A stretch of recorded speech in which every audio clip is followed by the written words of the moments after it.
సమాజానికి రిజెక్ట్ చేయబడినటువంటి మీ కాలంలో రిజెక్ట్ చేయబడినటువంటి ట్యాంకర్లను మళ్ళా తిరిగి వాడారు అంటే ఆ రిజెక్ట్ చేయబడినటువంటి ట్యాంకర్ల శాంపిల్స్ ఇవాళ వచ్చాయంటే మీరు ఎందుకు వాడారు, ఏమిటి దానికి రిజల్ట్ మీరు చెప్పాల్సినటువంటి బాధ్యత ఉందా లేదా అని ఈ సందర్భంగా నేను అడుగుతా ఉన్నా. ఎంత బురదలుతున్నారండి. అయినా కూడా భయంకరంగా ఇవాళ ఈ రెండు ప్రతిష్టాత్మకమైన సంస్థలు చిన్నవి కావు. ఏవైతే ల్యాబ్ రిపోర్ట్స్ ఇచ్చాయో అవి దేశంలోనే కేంద్ర ప్రభుత్వం ఆధీనంలో ఉండి చాలా ప్రతిష్టాత్మకమైనటువంటి రెండు సంస్థలవి. ఒకటి హర్యానాలో ఉన్నటువంటి కర్నల్లో ఉన్నటువంటి national dairy research institute NDRI, అలాగే గుజరాత్ ఆనంద్లో ఉన్నటువంటి నేషనల్ డైరీ డెవలప్మెంట్ బోర్డు. ఈ రెండు ఇచ్చాయి క్లియర్గా. చంద్రబాబు నాయుడు గారు పంది కొవ్వు పశువుల కొవ్వు ఉందన్నాడు, దీనిలో లేదన్నారు. చంద్రబాబు మాట నమ్మాలా, వీళ్ళ మాట నమ్మాలా? చంద్రబాబు రాజకీయ కక్షతో కదా చెప్పేది. రాజకీయ కక్షని దైవాన్ని అడ్డం పెట్టుకుని రాజకీయ కక్ష చేయవచ్చా? అది మానవత్వమేనా? ఇంకా డబాయించే కార్యక్రమం ఇవాళ, విపరీతంగా డబాయించే కార్యక్రమాలు ఇవాళ కూడా మీరు చేస్తున్నారు. టెండర్ దక్కించుకున్న ER సప్లయర్స్ సప్లై మొదలుపెట్టింది ఎప్పుడు? మా టైంలో ER డైరీ టెండర్ దక్కించుకుంది. సప్లై చేసింది ఎప్పుడు? మా టైంలోనా చంద్రబాబు టైంలోనా? కమా టెల్ మీ. చంద్రబాబు టైంలో చేస్తే చంద్రబాబు చెక్ చేసుకోవాలిగా. అప్పుడేమన్నా జరిగితే ఎవరు బాధ్యులు? మేము టైంలో ఉన్నప్పుడు, మా టెండర్లో ఉన్నప్పుడు మాకు టెండర్లో వచ్చింది కాబట్టి మేము బాధ్యులమా? Common sense. చంద్రబాబు నాయుడు టైంలో సప్లై చేశారు. చంద్రబాబు నాయుడు టైంలో సప్లై చేసిన దానికి ఎవరు బాధ్యత వహించాలి? మేము ఆ బాధ్యత వహించాల్సింది. ఏం అన్యాయం అయ్యేది నాకు అర్థం కాదు. మీకేదో పత్రికా బలం ఉందని, మీరు అధికారంలో ఉన్నారని, మాకు కేవలం 11 సీట్లు వచ్చాయని, మీరు మీ టైంలో సప్లై చేసినటువంటి వాటికి కూడా మేము డిఫెండ్ చేయాలా? భగవంతుడిని మేము డిఫెండ్ చేసుకోవాలా, నువ్వు డిఫెండ్ చేయాలా అని అడుగుతా ఉన్నా చంద్రబాబు నాయుడు గారిని. సిగ్గు ఎక్కువ ఉందా అని అడుగుతా ఉన్నా. వయసు వచ్చింది, ఏం లాభం నీకు? రాజకీయం భగవంతుని అడ్డం పెట్టుకుని కూడా రాజకీయం. సరే, ఎంతో మంది ప్రాణాలు తీసావు రాజకీయంగా నువ్వు. సాక్షాత్తు శ్రీ వెంకటేశ్వర స్వామిని అడ్డం పెట్టుకుని ఇవాళ బుకాయించే కార్యక్రమాలు ఇవాళ మీరు చేస్తున్నారు. బోలే బాబా అంటారు. ఎవరండి బోలే బాబా? నాకు అర్థం కాదు. ఎక్కడి నుంచి వచ్చాడు ఈ బోలే బాబా? మేము ఇచ్చామా బోలే బాబాకి ఎంట్రన్స్? కొండ మీదకి బోలే బాబాకి ఫస్ట్ ఎంట్రన్స్ ఇచ్చింది నారా చంద్రబాబు నాయుడు గారు అధికారంలో ఉన్నప్పుడే. ఆయనకి మొట్టమొదటి గేట్లు తెరిచింది బోలే బాబాకి. హర్ష డైరీ అని పెట్టారు ముందు, దాని తర్వాత పేరు మార్చుకున్నారులే. హర్ష డైరీగా ఉన్నప్పుడు చంద్రబాబు నాయుడు గారు వీళ్ళకి ఎంట్రన్స్ ఇచ్చాడు కొండ మీదకి. కాదా చెప్పమంటున్నా, మా దగ్గర ఆధారం నేను నిరూపిస్తా, దమ్ముంటే చెప్పమనున్నా. బోలే బాబా, మేము ఆ బోలే బాబాకి గేదెలు లేవు, పాలు లేవు, వాళ్ళకి ఏమీ లేవు అని వాడు రాస్తున్నాడు ఈనాడు ఆంధ్రజ్యోతిలో. అయితే ఎందుకు ఇచ్చారు మీరు పర్మిషన్? అతనికి ఫస్ట్ ఇచ్చింది మీరు కదా హర్ష డైరీగా ఉన్నప్పుడు. ఎందుకు ఇచ్చారు అది చెప్పరు. బోలే బాబాగా మారింది కాబట్టి మా మీద బురదలేటటువంటి కార్యక్రమం మీరు చేస్తున్నారు. సర్టిఫికెట్లు ఇచ్చారు బోలే బాబా అద్భుతం అమోఘం అని హర్ష డైరీకి. ఇన్స్పెక్ట్ చేశారు మీరు వెళ్ళి. చంద్రబాబు నాయుడు గారు అధికారంలో ఉన్నప్పుడు వెళ్ళి ఇన్స్పెక్ట్ చేశారు. ఓకే శభాష్ అన్నారు, ఎంట్రన్స్ ఇచ్చారు. మీరు ఇస్తేనేమో కరెక్టు, మా టైంలో వస్తేనేమో మా మీద బురద చల్లటం. ఏమన్యాయమయ్యా చంద్రబాబు నాయుడు గారు? నాకు అర్థం కాదు. బుద్ధి జ్ఞానం ఉందా నీకు? కళ్ళు బావు నీకు? భగవంతుడి మీద అపచారం చేస్తే కళ్ళు పోతాయా లేదా చెప్పని అడుగుతా ఉన్నా. ఇలాంటి దుర్మార్గమైనటువంటి కార్యక్రమాలు చేసి హర్ష డైరీ అనేది ఉంది ఎప్పుడు, తర్వాత దాన్ని బోలే బాబాగా మార్చుకున్నారు. మేము హర్ష డైరీని ఒకప్పుడు డిసెక్ట్ కూడా చేశాం, నువ్వు ఇచ్చిన దాన్ని. తర్వాత బోలే బాబాగా మార్చుకుని వాళ్ళ టర్మ్స్ కండిషన్స్ వాళ్ళ వ్యవహారాలను మార్చుకుని వచ్చారు. ఇది జరిగినటువంటి విషయం. నేను అడుగుతా ఉన్నా చంద్రబాబు నాయుడు గారిని. ఇవాళ అంటున్నారు కదా అసలు ఎట్ట ఇస్తారండి 1000 రూపాయలు ఉండేటువంటి నెయ్యిని 300 400 ఎట్టిస్తారు? ఇది అన్యాయం కదా? నేను అడుగుతా ఉన్నా చంద్రబాబు నాయుడు గారిని, చెప్పు సమాధానం. మరి మీ టైంలో 2019 ఏప్రిల్లో నెయ్యి సరఫరా టెండర్ దక్కించుకున్న హర్ష డైరీ, అంటే ఇదే బోలేబాబా డైరీ, కిలో 291 రూపాయకి ఇచ్చింది. 291 రూపాయకి ఇచ్చింది కిలో. ఇదే బోలేబాబా అని చెబుతున్న హర్ష డైరీ చంద్రబాబు నాయుడు గారు ముఖ్యమంత్రిగా ఉన్నప్పుడు. అప్పుడు ఏమైంది? అది కరెక్టా? ఇవాళ పొడుస్తున్నావు కదా, ఇవాళ రాస్తున్నారు కదా ఈనాడు, ఆంధ్రజ్యోతి, TV5, గాడిద గుడ్డు వంకాయ పులుసు.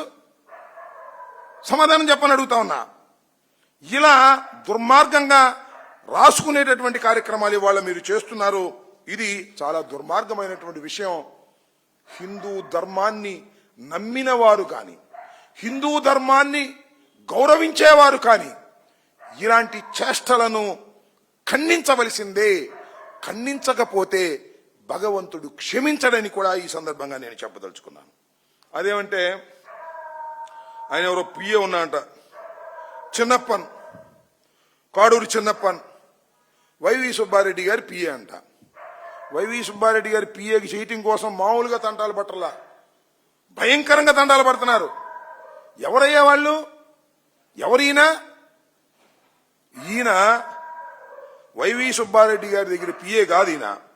ఈయన వేమిరెడ్డి ప్రతాప్ రెడ్డి గారి దగ్గర, వేమిరెడ్డి ప్రశాంతి రెడ్డి గారి దగ్గర, వేమిరెడ్డి గారి దగ్గర పనిచేసినటువంటి వ్యక్తి. వాళ్ళకి పేమెంట్స్ కూడా ఆయనే ఇచ్చాడు, శాలరీస్. ఆయన తీసుకొచ్చి సుబ్బారెడ్డి గారికి అంటగట్టే కార్యక్రమం చేస్తున్నారు. ఏమిటి అన్యాయం నేను అడుగుతా ఉన్నా. సడన్ గా ఇది వచ్చేసింది, ఆయన మీద ఉద్దేశించినటువంటి కార్యక్రమం చేస్తున్నారు. సుబ్బారెడ్డి గారు దీనిలో బాధ్యుడు, సుబ్బారెడ్డి గారు ఇది చేశాడు, అది చేశాడు. మరి సుబ్బారెడ్డి గారు ఇది చేస్తే అది చేస్తే మరి ఛార్జ్షీట్లో సుబ్బారెడ్డి గారి పేరు లేదే? ఏం స్వామి చంద్రబాబు నాయుడు గారు, అయ్యా సుబ్బారెడ్డి గారి పేరు ఛార్జ్షీట్లో లేదే?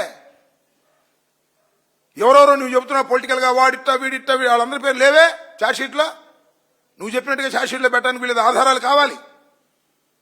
అలా ఏదో ఒక విధంగా జగన్మోహన్ రెడ్డి గారి మీద, సుబ్బారెడ్డి గారి మీద మీరు చల్లేటటువంటి, బురద చల్లేటటువంటి కార్యక్రమాలు ఇవాళ చేస్తున్నారు. ఎంతగా దిగజారిపోతున్నారంటే చూడండి సార్, నిజం నిప్పు లాంటిది. ఇవాళ కాబట్టి ఇప్పటికైనా బయటకు వస్తాయి.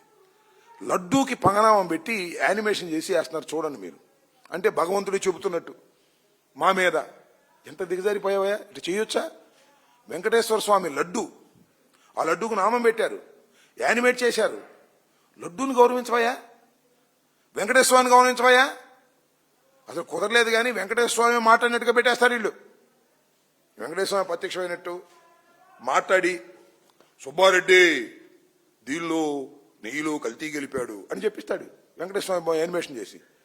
లేదు కరుణాకర్ రెడ్డి దీనిలో నెయ్యి గెలిపాడు, నెయ్యిలో పంది మాంసం కలిపాడు, నెయ్యిలో పంది కొవ్వు కలిపాడు అని వెంకటేశ్వర స్వామి యానిమేషన్ పిక్చర్ చేసిన ఆశ్చర్యపడాల్సిన అవసరం లేదు. లోకేష్ అతనికి అద్దు అదుపు లేదు. అర్ధంతరంగా అధికారంలోకి వచ్చేశారు కదా, అద్దు అదుపు లేదు. వెంకటేశ్వర స్వామిని అడ్డం పెట్టుకుని ఈ రకమైన దారుణమైన కార్యక్రమాలు చేయటం సమంజసం కాదు. అర్థం చేసుకోమని కూడా ఈ సందర్భంగా మనవి చేస్తున్నా. దీనికి తోడు ఆయన ఎవరయ్యా, TD board chairman BR Naidu, businessman, అడ్డగోలు బిజినెస్లు. ఇంతకుముందు చెప్పా ఒకసారి, నీచుడు. దేనికైనా సిద్ధపడతాడు అనుకో, దేనికైనా, డబ్బు కోసం దేనికైనా సిద్ధపడేటటువంటి నీచాతి నీచమైన క్యారెక్టర్ కలిగినటువంటి బిఆర్ నాయుడు, TV5 అధినేత. ఆయన వాళ్ళు చైర్మన్ అయ్యాడు. ఎందుకు అయ్యాడబ్బా? ఎంత భక్తి చేశాడే ఆయన? అసలు విశ్వాసం ఉందా ఆయనకి? విశ్వాసం ఉందంటే డబ్బు మీద ఉంది, బూత్ బొమ్మలు చూపించడం మీద ఉంది, న్యూజన్ లాంటి ప్రోడక్ట్స్ సప్లై చేసి డబ్బు దండుకోవడంలో ఉంది, లేదా ఆ జూబ్లీ పార్కు వాటిల్లో డబ్బులు కాజేసే కార్యక్రమం ఉంది. చాలా ఉంది అతని చరిత్ర చెప్పదలుచుకుంటే. ఇవాళ తిరుపతి కొండ మీదకి వెళ్ళి ప్రమాణ స్వీకారం చేయగానే పవిత్రుడు కాడు, అపవిత్రుడు. అందువల్లే కొండ మీద అన్ని జరుగుతున్నాయి. ఆయన మాట్లాడుతున్నాడు ఇవాళ జగన్మోహన్ రెడ్డి గారి గురించి. సుబ్బారెడ్డి మేము ఆస్తికులం అంట, ఆయన పెద్ద ఆస్తికుడు. నాకు అర్థం కాల. ఇలా మాట్లాడి ఇలాంటి చండాలుని తీసుకొచ్చి మీరు కొండ మీద కూర్చోబెట్టి మమ్మల్ని బూతులు తిట్టించే కార్యక్రమం చేస్తున్నాడు ఇవాళ చంద్రబాబు నాయుడు గారు. అంతేకాదు, సరే ఆయన ఏదో రాజకీయం, ఏదో చంద్రబాబు నాయుడు భుజం మోస్తున్నాడు, వ్యాపారస్తుడు, ఏదో చంద్రబాబు నాయుడు హెల్ప్ చేస్తాడనుకో, ఆ TV5కో లేకపోతే భూములు ఇవ్వడానికో ఏదో చేస్తాడు. సరే నువ్వు చంద్రబాబు తరపున వాగుతున్నావు అనుకో, వాగు, మాకు అభ్యంతరం లేదు. ఇదేవుళ్ళండి నాకు అర్థం కాలేదు. Shyamala Rao is an IAS officer, civil servant. ఈయన ఎవరు వెంకయ్య చౌదరి, ఈయన ఐఆర్ఎస్, ఈయన కూడా సివిల్ సర్వెంటే. మీకేం పోయేకాలం వచ్చిందండి? మీకేం పోయేకాలం వచ్చిందండి? నాకు అర్థం కాదు. మీరు వైఎస్ఆర్ కాంగ్రెస్ పార్టీకి వ్యతిరేకులు కాదుగా? వ్యతిరేకులా? లేదంటే చంద్రబాబు నాయుడు పార్టీలో ఏమన్నా అయిపోయిందో జారుతారా? Your civil servant, is also IRS. మీరు భగవంతుడి దగ్గర కాపలాగేయండి, ధర్మాన్ని మాట్లాడి నాటకంతో మీరే నడిపించేది. మిమ్మల్ని క్షమిస్తారా భగవంతుడు? మీరు పోయిన తర్వాత ఎట్టాగో భగవంతుడు మిమ్మల్ని క్షమించడు. మీరు ఉండగానే మేము చూసుకున్నాం మీ సంగతి ఏంటో. అంతేలికి వదిలిపెడతాం అనుకో మాకండి. ఈ ప్రభుత్వాలు శాశ్వతం కాదని కూడా మనవి చేస్తున్నా. దైవం దగ్గరుండి ఇంత అపచారానికి పాల్పడినటువంటి వెంకన్న చౌదరి గాని, శ్యామలరావు గారు గాని నేను మనవి చేస్తున్నా, మీరంటే గౌరవం ఉంది ఆఫీసర్గా. ఇంతగా కక్కుర్తిపడి చంద్రబాబు మోచేతి నీళ్లు తాగి మీ ఇష్టం వచ్చినట్టుగా రిపోర్టుల మీద మాట్లాడేటువంటి మాటలున్నాయే, అనుభవిస్తారు. గుర్తుపెట్టుకోమని మనం చేస్తున్నా. చంద్రబాబు శాశ్వతం కాదు, లోకేష్ శాశ్వతం కాదు, ఈ కూటమి ప్రభుత్వం శాశ్వతం కాదు. గుర్తుపెట్టుకోండి. ఆ వెంకటేశ్వర స్వామి ఈ కూటమి ప్రభుత్వాన్ని కూల్చిపారేస్తాడు. గుర్తుపెట్టుకోమని మనం చేస్తున్నా. గుండె రగిలి మాట్లాడుతున్నారు హిందూ ధర్మాన్ని తెలిసిన వాళ్ళు. పంది కొవ్వని, పశువుల కొవ్వని చెప్పి ప్రజలందరూ తినేశారని చెప్పేటటువంటి దుర్మార్గమైన ప్రచారాన్ని ఎవడు సహించడానికి సిద్ధంగా లేడు. నిజమైన హిందూ ధర్మాన్ని పాటించే వ్యక్తి మీ అంతం చూసేంత వరకు వదిలిపెట్టలేని మనం చేస్తున్నా. నిజంగా శ్రీ శ్రీ శ్రీ వెంకటేశ్వర స్వామి అత్యంత బలమైన వాడు, అద్భుత శక్తులు కలిగిన వాడు. ఆయన కను చూపుకు మీరు మాడి మషైపోవలసిందే. గుర్తుపెట్టుకోమని మనం చేస్తున్నా. లడ్డూ ప్రసాదంలో పంది కొవ్వంటావా? లడ్డూ ప్రసాదంలో పశువులు కొవ్వంటావా? ఏమీ దారుణం. అంతేకాదు ఇవందరూ తినేశారు భక్తులు అని చెప్తావా? ఎంత దుర్మార్గమని నాకు అర్థం కాలేదు. మిమ్మల్ని వదిలిపెడతారా వెంకటేశ్వర స్వామి? మేము వదిలిపెడతామా అని అడుగుతా ఉన్నా. వెంకటేశ్వర స్వామి వదిలిపెట్టడు. వెంకన్న చౌదరి, శ్యామలరావు గారు మేము వదిలిపెట్టం. గుర్తుపెట్టుకోండి. రోజులు ఒకే రకంగా ఉండవు. ధర్మాన్ని పాటించవలసినటువంటి అధికారులు మీరు. చంద్రబాబు మోచేతి నీళ్లు దాగి రాజకీయ కుట్రలో భాగస్వాములయ్యారు మీరు. భగవంతుడు క్షమించడు, మేము క్షమించము. గుర్తుపెట్టుకోమని మనవి చేస్తున్నా. ఇలాంటి దుర్మార్గమైనటువంటి కార్యక్రమాలు చేసేటటువంటి పరిస్థితులకి ఇవాళ చంద్రబాబు నాయుడు గారి ప్రభుత్వం దిగజారిపోయింది. వాస్తవాలు తెలుస్తున్నాయి. భరించలేకపోతున్నారు. ఫ్లెక్సీలు కడుతున్నారు, యానిమేషన్ చేస్తున్నారు. ఎందుకంటే ఇంకా వటారిద్దామని. ఏం వటారించలేదు. వాస్తవం తెలిసిపోతుంది. న్యూట్రల్స్ ఏం మాట్లాడుకుంటున్నారో ఒకసారి చూడండి మీరు. కానీ మీడియాని మేనేజ్ చేసి ఏదో విధంగా చేయాలనుకుంటున్నారు. మీ వల్ల కాదు. లడ్డూ ప్రసాదం పవిత్రమైంది. దాని మీద ఆరోపణ చేసిన వాళ్ళు పుట్టగతులు లేకుండా పోతారు.